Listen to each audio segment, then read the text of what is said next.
പടം ഞാൻ കണ്ടു. ഭയങ്കര ഗൃഹാതുരത്വമുണർത്തുന്ന ഫീല് തരുന്നൊരു പടമാണ്. ഒരു ട്രാൻസ്ജെൻഡറുടെ ജീവിതത്തിലൊരു പ്രധാനപ്പെട്ട ഏട് എങ്ങനെയാണ് പോണത്.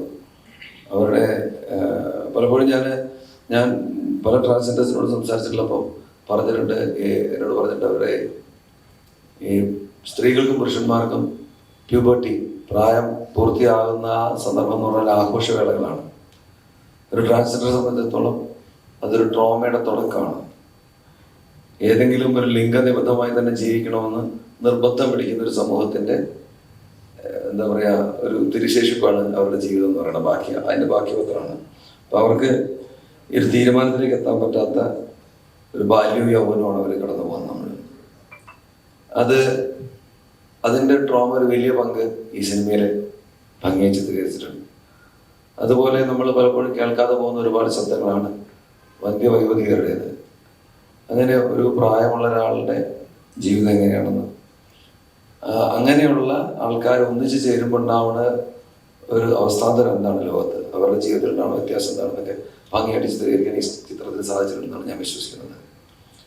അപ്പം അതൊരു തീർച്ചയായിട്ടും ഒരു നല്ല മെസ്സേജ് സമൂഹത്തിന് കൊടുക്കാൻ പറ്റുന്ന, നമ്മൾ ഈ ഒരുപാട് ശബ്ദിക്കുന്നവരുടെ സമൂഹത്തിലാണ് ജീവിക്കുന്നത്.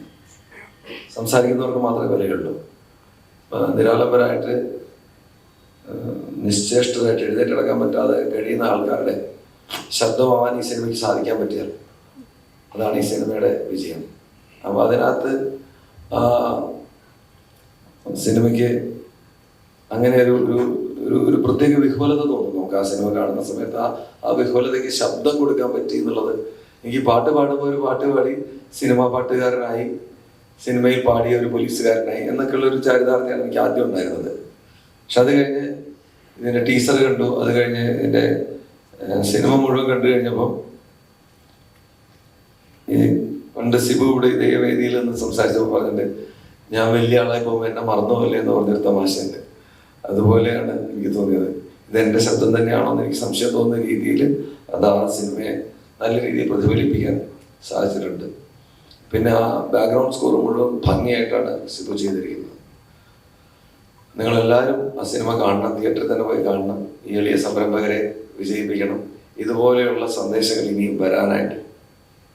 ഞാൻ കുറച്ചു മുമ്പ് പറയായിരുന്നു, നമ്മുടെ ഈ ട്രാൻസ്ജെൻഡർ എന്താണ് എന്നുള്ളത് നമുക്ക് യഥാർത്ഥത്തിൽ അറിയില്ല. നമ്മുടെ പല സിനിമകളിലും ട്രാൻസ്ജെൻഡേഴ്സിനെ ചിത്രീകരിക്കുന്നത് അവസാനിക്കുമ്പോൾ അവർ ഏതെങ്കിലും ഒരു പുരുഷലിംഗത്തിലോ സ്ത്രീലിംഗത്തിലോ എത്തിയാൽ മാത്രമാണ് ജീവിതത്തിൻ്റെ പൂർണ്ണത വരുന്നതെന്ന് കരുതുന്ന എന്താ പറയുക പൊതുസമൂഹത്തിൻ്റെ പൊതുവിവക്ഷയുമായിട്ട് യോജിച്ചുകൊണ്ടാണ് ആ സിനിമകൾ അവസാനിക്കുന്നത്. ട്രാൻസ്ജെൻഡറിൻ്റെതായിട്ടുള്ള അസ്തിത്വം ഉണ്ടെന്നും അവർക്ക് അങ്ങനെ തന്നെ ജീവിക്കാനുള്ള അവകാശം ഉണ്ടെന്നും ഉദ്ഘോഷിക്കുന്ന ഒരു സിനിമ കൂടിയാണിത്. അവരുടെ അസ്തിത്വത്തിനെ മാറ്റിമറിക്കാതെ, അവരുടെ ലിംഗപരമായ ഐഡന്റിറ്റി സമൂഹം നിഷ്കർഷിക്കുന്ന രീതിയിലാക്കാതെ തന്നെ അവർക്കൊരു അസ്തിത്വമുണ്ട്, അവരുടെ സ്വത്വം സംരക്ഷിക്കപ്പെടേണ്ടതാണ് എന്നുള്ള ഒരു സന്ദേശം കൂടെ ഈ സിനിമ തരുന്നുണ്ട്. അത്തരത്തിലൊക്കെ വളരെ നല്ലൊരു സന്ദേശം കൊടുക്കുന്ന ഒരു സിനിമയാണ്. ഒരുപാട് തമാശയൊന്നും നമുക്ക് ആശപ്പെടാനില്ല, പക്ഷെ എന്നാലും നമുക്ക് നമ്മളെ തന്നെ നോക്കി ചിരിക്കാനുള്ള ഒരുപാട് അവസരം ഈ സിനിമ തരും.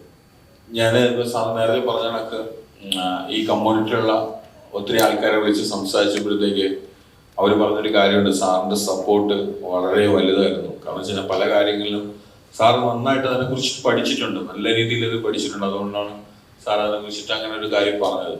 അപ്പോൾ നമ്മൾ ഈ സിനിമയിലേക്ക് വരുമ്പോഴത്തേക്ക് നേരത്തെ അറിയാം, ദിലീപേട്ടനാണ് ആദ്യം അങ്ങനെ ഒരു കഥാപാത്രം ചാന്തുവട്ട് എന്ന് പറയുന്ന ഒരു സിനിമയിലൂടെ വന്നിട്ട് അതിൻ്റെ ഒരു സംഭവം നമ്മൾ കണ്ടത്.